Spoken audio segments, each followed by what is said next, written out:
아브라함과 함께 떠나는 신앙여행이라고 하는 책을 기록한 백금산 씨가 기록한 책 안에는 다음과 같은 이야기가 기록이 되어 있습니다. 조지 부시 대통령이 어느 날 워싱턴 교회에 있는 한 초등학교를 방문해 장난기가 심한 1학년 교실에 강단에 섰습니다. 그런데 8살 된 앤터니 핸더슨이라고 하는 어린아이가 거기서 질문을 하게 돼요. 할아버지가 미국 대통령인 것을 증명해 보세요 라고 질문을 했습니다. 황당하죠. 대통령이 왔는데 대통령을 증명하라고 하니까. 그래서 부시는 잠시 당황했지만 얼른 호주머니에서 운전면허증을 꺼냈습니다. 그런데 그것은 대통령인 것을 증명할 수는 없잖아요. 그리고 신용카드를 꺼냈습니다. 신용카드로도 대통령이라는 것을 증명할 수가 없었어요. 그리고 창밖에 자기가 타온 차를 보면서 내가 저런 멋진 차를 타고 와서 그렇게 소개를 하니까 그 아이가 하는 말이 사업가들도 저런 차는 탑니다 이렇게 이야기했다는 거예요. 그래서 그가 결국은 비서를 시켜가지고 대통령 많이 가질 수 있는 그 문서가 있어가지고 거기다 친필로 자기가 사인한 사인을 가지고 문서를 가지고 와서 증명을 했다 뭐 이런 이야기를 그런 이야기가 기록이 돼 있어요. 세상 사람들이 우리 그리스도인을 증명하려면 무엇으로 증명을 해야 할까라는 그런 부분들입니다. 한 번쯤은 우리의 신앙을 재점검을 해야 할 것이고, 내가 세상 가운데 내가 하나님을 믿는 사람, 하나님을 따르는 사람이라고 하는 그 증명을 어떻게 하는 것이 좋을까라고 하는 것을 고민해 봤으면 좋겠습니다. 오늘 예수님께서는 세례 요한으로부터 세례를 받고 광야로 내몰리게 됩니다. 오늘 마가복음 1장 12절에 보니까 성령이 곧 예수를 광야로 몰아내신지라 라고 그렇게 표현을 하고 있어요. 몰아냈다는 거예요. 이 안쪽에서 바깥으로 몰아내는 그런 장면이죠. 마태복음 4장 1절에는 성령께서 이끌어내셨다. 바깥에서 끌어내시는 거예요. 그리고 누가복음 4장 1절에도 이끌으시며 라고 그렇게 표현을 했어요. 바깥에서 끌어내시고 또 안쪽에서 밀어내시고 강권적이죠. 이 적당하게 끌어야 되는데 안에서도 밀고 바깥에서도 끌고 완전히 성령의 감동이 그를 광야로 이끌어냈다라고 하는 그런 측면입니다. 하나님께서 우리를 어떻게 사랑하셨습니까? 말라기서에서는 그렇게 질문을 했다고 제가 몇 번 말씀을 드렸는데, 말라기 선지서를 통해 가지고 이스라엘 백성들이 하나님 앞에 질문을 하기를 하나님 우리를 어떻게 사랑하셨습니까? 라는 그 질문 앞에 하나님은 400년 동안 잠잠하셨다가 당신의 아들을 이 땅에 보내셨습니다. 그리고 그 보내신 사건을 통해 가지고 하나님께서는 이렇게 사랑하는 거야 라고 보여주시는 사건이 예수 그리스도가 이 땅에 오신 사건인데, 오셔서 나중에 공생애를 통해 가지고 십자가에 지시기까지 예수님은 멈추지 않는 믿음의 걸음을 걷게 되죠. 걷는 그 걸음 가운데 광야라고 하는, 세례 요한에게 세례를 받았고 그 세례를 받은 다음에 세례 요한이 증명을 하죠. 뭐라고 증명했다고 그랬어요?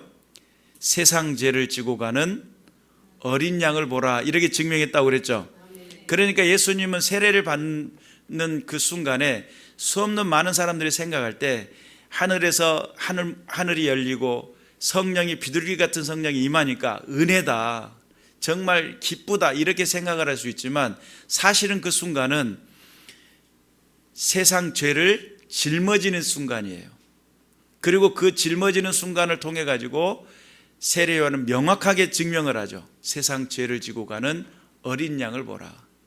내 뒤에 오시는 분은 내가 감당치 못할 사람이야. 그는 나는 물로 세례를 주지만 그는 성령으로 세례를 주시는 분이야 라고 이야기했던 분이에요. 그런데 그분이 이 땅에 오셔가지고 하신 것이 세례를 받고 세상 죄를 짊어지는 모습을 보여줬다는 거죠. 그리고 세상 죄를 짊어졌던 그분이 이제는 바로 이 세례를 받은 다음에 성령의 강권적인 역사가 어디로 이끌어가요? 광야라고 하는 곳으로 이끌어 가십니다. 이 광야는 고독한 곳, 버려진 곳, 황량한 곳, 외로운 곳, 한적한 곳이 되어집니다. 인적이 없는 곳이죠. 그래서 광야로 이끌려 가는데 광야에서 시간이 대략 40일 동안 금식을 하셔요. 여러분, 저도 이제 장기 금식을 해본다고 기도원 들어가서 기도를 했는데 작정을 하고 저는 40일 할게요 이렇게 기도는 하지 않았어요. 기도를 시작할 때 하나님, 제가 하나님 앞에 금식 기도를 할 텐데 하나님께서 응답을 하시기까지 기도를 할게요. 그렇게 시작을 한 건데 21일 만에 하나님 응답을 하셨어요. 근데 응답을 하시었는데 거기서 그래도 예수님이 40일 하셨는데 나도 40일 해야지 이러면 교만 아니겠습니까? 좌에서 우로 사정도 없이 싸다고 돌아갈 수도 있어요. 응답 받는 것이 목적인 거죠. 하나님께서 내게 응답하셨다는 것에 대한 분명한 목적을 가지고 내가 엎드려서 기도를 할 때 내가 일정 어떤 시간을 정해놓고 하는 그런 기도도 중요하겠지만 저는 그것이 하나님 앞에 교만한 모습이진 않을까라는 생각을 요만큼 하게 됐어요. 그래서 하나님께서 원하시는 만큼이라는 그런 제목을 가지고 기도를 했는데 기도를 해보니까 금식 기도라는 게 쉬운 일이 아니에요. 오늘 예수님은 아마 광야에서 먹을 물조차도 없는 그런 상황이었을 거예요. 저는 물 마셔가면서 기도를 했어요. 이게 금식이, 이게 그걸 금식이라고 해야 되나. 하여튼 예수님에 비하면 기도가 너무 좀 호화스러운 기도를 했죠. 오살리 기도원 가가지고 목회자들 이렇게 숙소 따로 정해진 곳에 들어가가지고 거기서 기도를 했으니까 안전한 곳에서. 예수님은 그런 곳이 아닙니다. 광야는 위험한 곳이에요. 광야는 한적한 곳인데 인적이 없는 곳이고 거기에는 위험이 도사리고 있는 곳이에요. 그런 상황 속에 예수님은 그 고독한 곳에, 버려진 곳에 들어가게 됩니다. 여러분, 구약 성경을 통해 가지고 보여지는 대속죄일, 1년에 한 번 행해지는 속죄일이 있어요. 대속죄일 날 어떤 일을 하냐면 대제사장이 염소 2마리를 취합니다. 그리고 그 염소 2마리 중에 제비를 뽑아서 하나는 여호와께, 하나는 아사셀에게 드려지는 그런 모습이 보여져요. 그런데 여호와께 드려지는 제물은 그 즉시로 각을 떠서 하나님 앞에 드리고 아사셀에게 드려지는 이 예물은 광야로 내몰려가요. 그리고 광야까지 끌고 갔는데 한적한 곳, 그 누구도 있지 않는 곳, 거기다 놔두면 거기서는 죽을 수밖에 없는 그런 상황이에요. 그래서 광야까지 끌고 가는데 거기가 끌려가는 곳이 광야고 거기에는 위험이 도사리고 있는 그곳에 아사셀을 위해서 한 마리를 선택해서 드리는 장면, 이것이 하나의 연상을 주더라고요. 예수님이 광야를 간 모습을 통해 가지고 야, 그런 모습일까? 라고 하는 그런 연상을 주게 되는데, 지금 현재 예수님은 광야로 가셔서 금식을 하고 거기에서 증명을 해야 되는 상황이 왔어요. 어떤 증명이냐면 예수님이 광야에 내몰렸는데 거기에 영적인 현상이 일어난 겁니다. 악한 영, 어둠의 권세가 등장을 하게 됐어요. 사탄이 와가지고 예수님을 몇 번을 시험을 해요? 3번을 시험해요. 첫 번째는 무슨 시험이에요? 돌을 떡덩이가 되게 하라 라고 하는 시험을 받습니다. 그 말 속의 의미 속에는 너 배고프잖아 이런 뜻이에요. 아마 배고픔의 절정의 순간이었을 거예요. 사람이 배고픔이 오고 가장 힘든, 그러면 배고파지면 마음이 연약해지거든요. 그 연약해진 그 마음을 파고드는 거예요. 너 지금 배고프잖아. 봐봐. 돌멩이를 보여줬는데 영락없이 떡처럼 보여요. 봐봐. 이걸 돌을 떡덩이가 되게 하라. 이렇게 했어요. 예수님은 사람이 떡으로만 살 것 아니요 여호와의 입에 나오는 말씀으로 말미암아 살리라 함과 같으니라, 이런 말씀을 해요. 사람이 떡으로만 사는 게 아니라는 거예요. 지금 예수님의 목표에 대한 명확한 것을 이야기해요. 내가 지금 이곳에 와 있지만 나는 하나님의 말씀을 증거하기에 온 사람이야. 보내시는 자가 나를 보냈고 그 보내심을 통해서 나는 그것을 이룰 거야. 그래서 지금 현재 나의 궁핍함보다 하나님의 말씀에 순종하는 것이 더 컸던 분이 예수님이세요. 철저하게 육체적인 그 갈망, 그 배고픔을 이기신 예수님. 사람은 먹는 재미를 빼버리면 사람이 멍해집니다. 그리고 재미도 하나도 없습니다. 먹는 재미가 없어지면 재미가 없어져요. 그리고 삶의 의욕도 상실하게 됩니다. 그리고 그것을 채우고자 하는 그 갈망함이 엄청나게 심하게 마음속에 갈등으로 자리 잡게 돼요. 먹어 말어 뭐 이런 갈등들이죠. 그런 상황 속에서 악한 영 어둠의 권세는 예수님의 그 육체적인 그 갈망의 그 끝에 그것을 자극하는 거예요. 지금 너 지금 돌도 떡처럼 보이지? 이런 뜻이에요. 근데 저도 금식을 해보니까 그렇더라고요. 거리가 한 1km 가까이, 1km 너무 심했나, 한 700m 정도 떨어진 곳에서 식당이 있고 저는 이제 이쪽 숙소에 있고 숙소는 문을 닫아놨는데 갑작스럽게 된장국을 끓여가지고 그 나오는 김 있죠? 확 들어와요. 이게 어떻게 이런 냄새가 나지 싶을 정도로.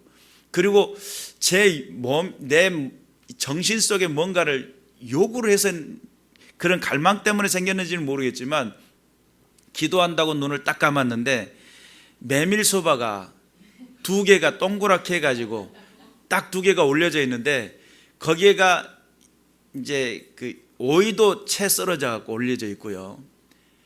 저는 평상시에 메밀소바 안 먹습니다. 좋아하지도 않고요. 가끔 그런 자리가 가면 피하지는 않습니다만은 찾아서 먹는 음식은 아니란 말이죠. 그런데 그게 왜 거기에 눈앞에 갑자기 보이냔 말이에요. 눈을 감고 기도한다고 딱 깜짝 놀라서 눈을 떴죠. 자, 그러니까 악한 영 어둠의 권세는 우리의 그 욕망과 그 갈망 속에 파고 들어오는 것 같아요. 아마 예수님에게도 그런 지금 가장 육체적으로 나약해져 있고 힘든 상황에 다가왔을 겁니다. 예수님은 그것을 물리치셨어요. 그리고 성전 꼭대기에서 뛰어내리라. 그러면 천사가 너를 받들 것이다 라고 하는 거였어요. 여러분, 우리가 여기 마귀가 지금 이런 이야기를 하는 이유가 다른 게 아닙니다. 너 하나님의 아들이잖아. 네가 다치는 거 하나님이 보지 않을 거야. 그러면 네가 하고자 하는 것이 많은 사람들에게 복음을 증거할 것이고 그리고 하나님의 나라와 그 뜻을 증거할 텐데 그렇게 멋있는 장면 한번 보여주면 그것이 효과가 있지 않을까?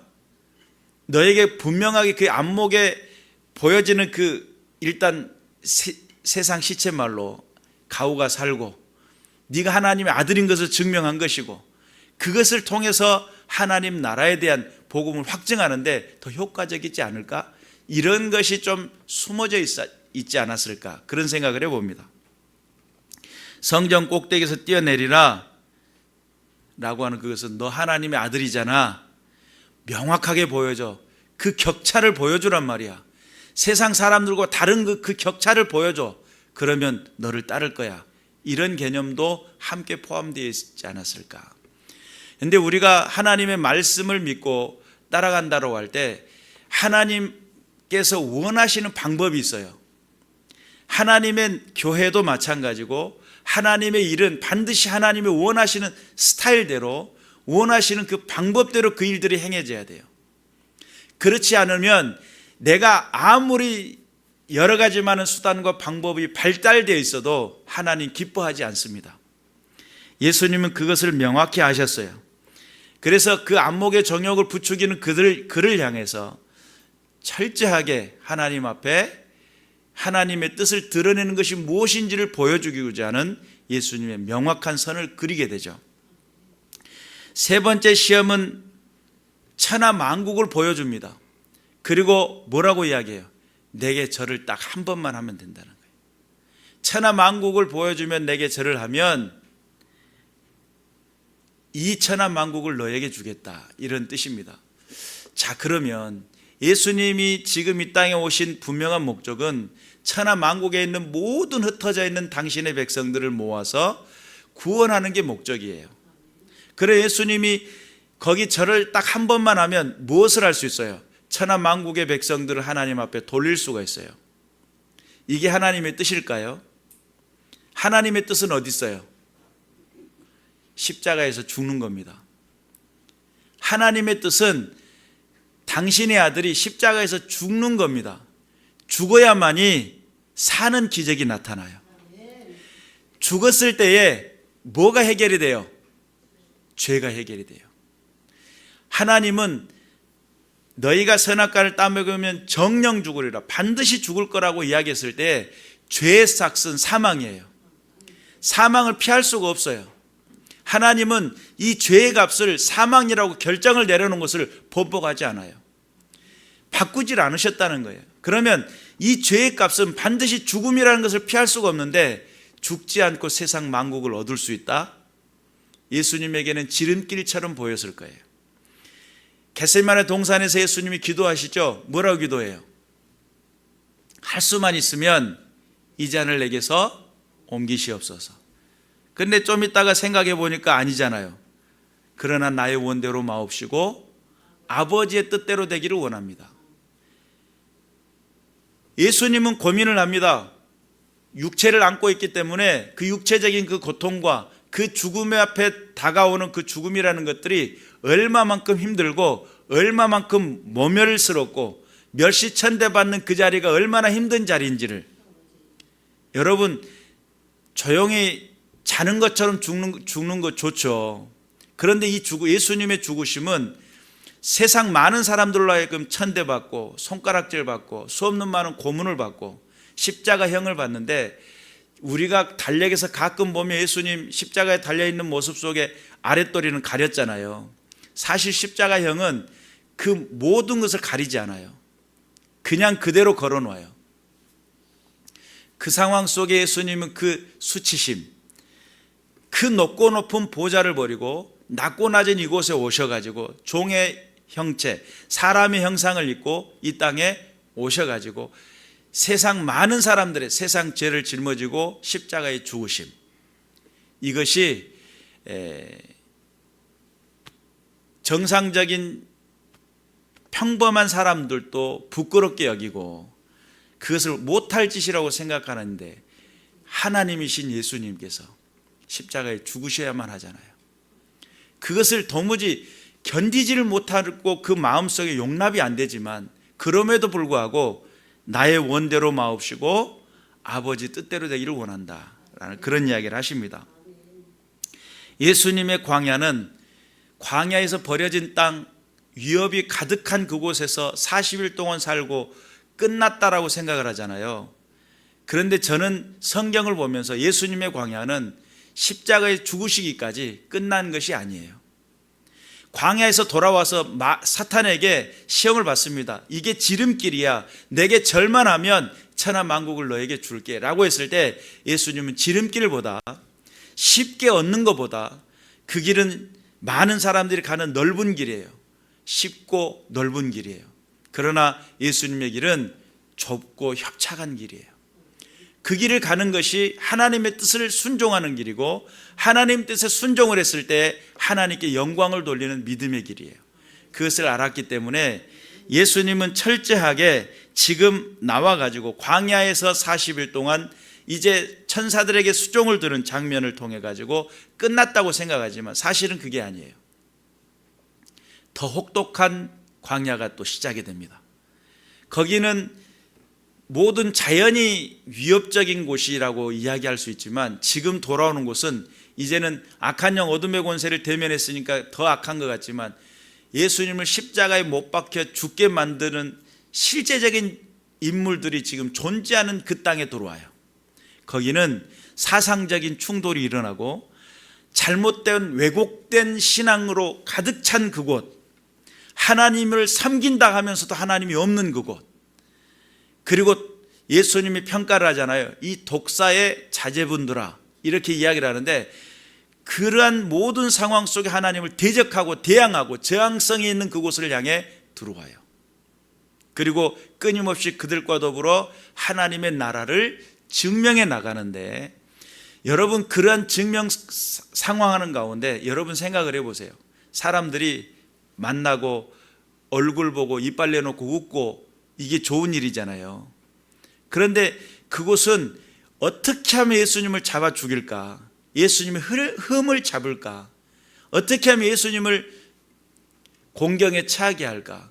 그들이 서로 논의를 했는데 헤롯 왕, 사두개인, 바리새인, 서기관, 이 세 그룹은 결단코 친구가 될 수 없는 존재들이에요. 헤롯 왕은 정치적인 당이잖아요. 로마의 속국 아래 있으면서 정권을 부여받은 곳들이기 때문에 이스라엘 나라에서는 아주 나쁜 놈들, 우리나라로 말하면 일제 앞잡이인 거예요. 쉽게 말하면. 그런 상황 속 헤롯 당, 사두개인들은 제사장 당이거든요. 제사장 당들이기 때문에 사두개인은 천사가 없다고 이야기하고 하나님의 말씀에 대한 믿음들이 왜곡되어 있어요. 부활이 없다고 생각을 했어요. 그런데 바리새인들은 부활이 있다고 하잖아요. 사상이 틀려요. 그 바리새인과 사두개인들은 못 잡아먹 안달이에요.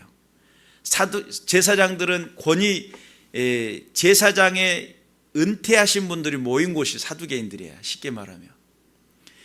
바리새인들은 성경으로 돌아가자 개혁적으로 종교 개혁적인 것을 부르짖는 사람들이에요.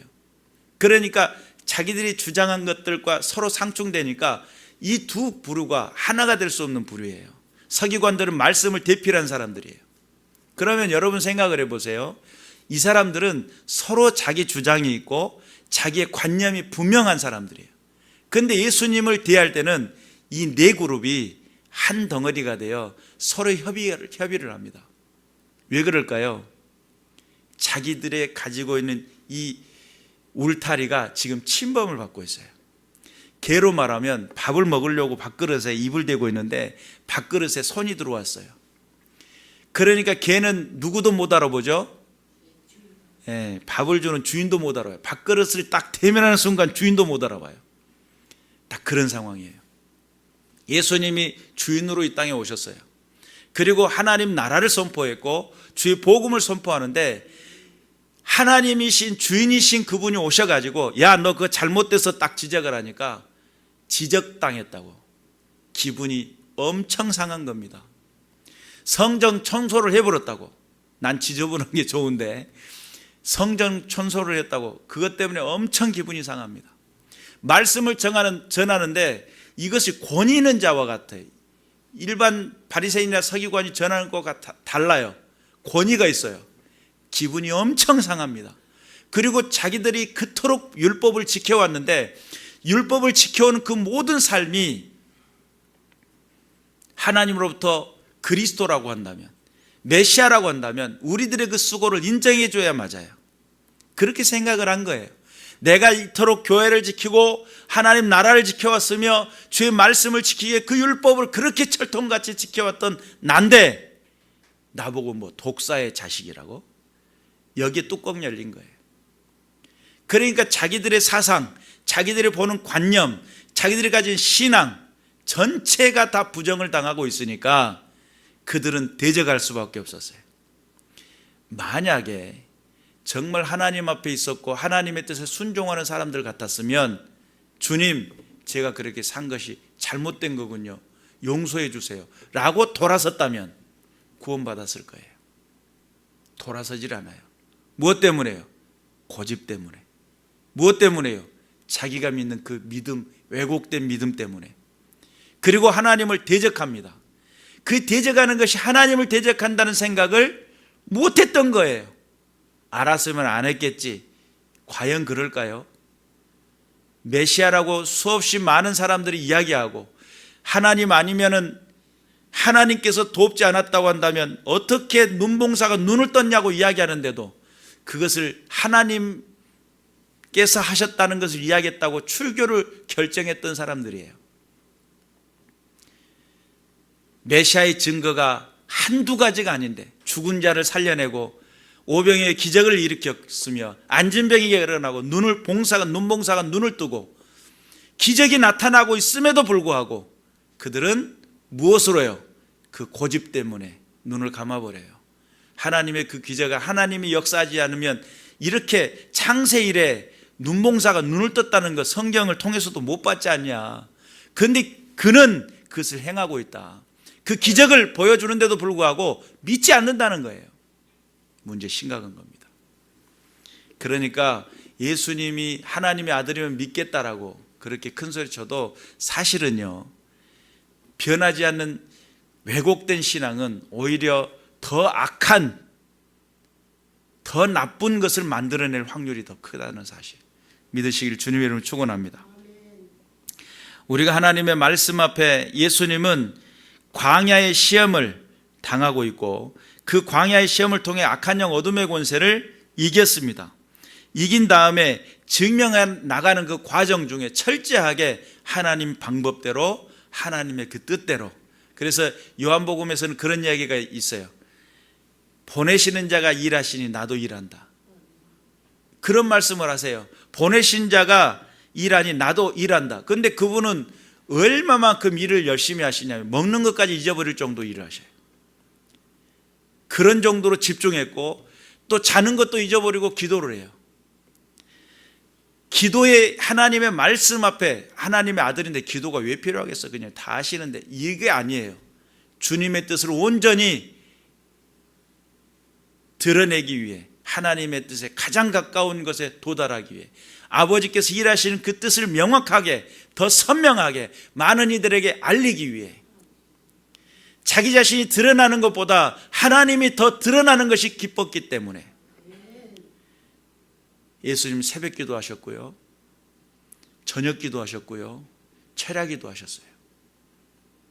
하나님의 살아계신 은혜를 나타내기 위해 철저하게 하나님의 뜻을 드러내는 믿음의 군사가 되었다는 사실을 믿으시기를 주님의 이름으로 축원합니다. 요한복음 16장 32절부터 33절에 보라 너희가 다 각각 제 곳으로 흩어지고 나를 혼자 둘 때가 오나니 벌써 왔도다. 그러나 내가 혼자 있는 것이 아니라 아버지께서 나와 함께 계시느니라. 이것이 너희에게 이르는 것은 너희로 내 안에서 평안을 누리게 하려 함이라. 세상에서는 너희가 환난을 당하나 담대하라. 내가 세상을 이기었노라. 자, 그러면 예수님이 세상을 이겼다는 거예요. 언제 이긴 거예요? 지금 저와 여러분이 읽었던 이 본문 안에 광야에서 악한 영 어둠의 권세 3번의 시험을 이기신 거예요. 그리고 도무지 그 후로는 악한 영 어둠의 권세가 예수님만 보기만 하면 벌벌벌 떨어요. 사탄아 물러가라 해버린 바람에 그때부터서 예수님의, 이거는 예수님을 넘어뜨릴 수 없다는 결론에 도달하게 돼요. 육체적인 갈망, 육신의 욕망, 육신의 정욕을 가지고도 못 넘어뜨렸어요. 안목의 정욕으로도 못 넘어뜨렸어요. 이생의 자랑이라고 하는 천하 만국을 누릴 만한 그런 권세 가지고도 예수님을 못 넘어뜨렸어요. 결국 예수님은 철저하게 하나님 편에 서 있음을 알았고, 하나님 편에 있으면 여러분 하나님께 복종하라, 그리고 마귀를 대적하라, 그런 마귀가 너희를 피할 것이다 라고 하는 말씀이 명확하게 있잖아요. 우리 안에 하나님 편에 서고 하나님의 뜻대로 살아가며 악한 영 어둠의 권세를 대적하면 악한 영 어둠의 권세는 우리를 피할 수밖에 없는데, 우리가 무서워서가 아니에요. 누가 무서워요? 하나님과 예수님과 성령님, 그분이 무서운 거예요. 만약에 하나님이 없는 상태의 마귀를 대적하면 어떻게 되죠? 내가 어디에서 맞았는지를 몰라요. 왜 내가 아픈지를 몰라요. 왜 내가 그렇게 힘든지를 몰라요. 여기서 맞고 저기서 맞고 엄청나게 맞는데도 무엇 때문에 내가 고통 속에 있는지를 몰라요. 그런데 하나님께 복종하고 말씀 앞에 순종했더니 악한 영 어둠의 권세를 대적하는데 악한 영 어둠의 권세가 떠나가요. 그래서 내가 힘센 줄 알았어요. 근데 누가 뒤에 서 계세요? 하나님이 서 계시는 거예요. 내가 딱 버티고 있으니까 마귀 입장에서는 진짜 저기 놀이터에서 어린이 8살짜리를 만난 그런 기분이죠. 어른이 요걸 딱 하고 있는데 내 뒤에 서 있는 하나님과 눈이 마주쳤어요. 더 이상 하지를 못하는 거예요. 우리를 피할 수밖에 없는 세상을 이기신 예수 그리스도의 그 복음을 든든히 붙잡고 승리해 나가시기를 주님의 이름으로 축원합니다. 요한일서 1장 5절부터 5장 요한일서 5장 4절부터 5절까지 무릇 하나님께로부터 난 자마다 세상을 이기느니라. 세상을 이기는 승리는 이것이니 우리의 믿음이니라. 예수께서 하나님의 아들이심을 믿는 자가 아니면 세상을 이기는 자가 누구냐? 세상 공중권세를 장악했던 악한 영 어둠의 권세, 그리고 모든 불순종의 아들들 가운데 역사하는 악한 영 어둠의 권세. 근데 그는 하나님을 두려워합니다. 흑암의 땅 사망의 그늘이 앉은 백성들에게 큰 빛이 비쳤는데 그 빛으로 오신 예수 그리스도가 사람의 생명이었다는 거예요. 그리고 내 안에 그 생명의 빛이 세상 가운데 빛이 비쳐 너희는 세상의 빛이라고 말씀하며 세상을 빛이라고 명령하세요. 그리고 그 세상을 비칠 때에 두려워하지 말라는 거죠. 왜죠? 악한 영 어둠의 권세는 이미 예수께서 이겨놓으셨기 때문입니다. 믿으시기를 주님의 이름으로 축원합니다. 말씀으로 승리하시길 바라고 하나님의 뜻이 어디 있는지를 분별하며 늘 승리하며 광야의 시험이 다가온다 할지라도 내가 어떤 어려움에 부딪혔다 할지라도 하나님이 나와 함께 한다는 그런 분명한 믿음을 가지고 승리하시길 바라고 이 세대 속에 하나님은 살아계신다 고백하는 믿음의 군사들 되시기를 주님의 이름으로 축원합니다. 기도하겠습니다.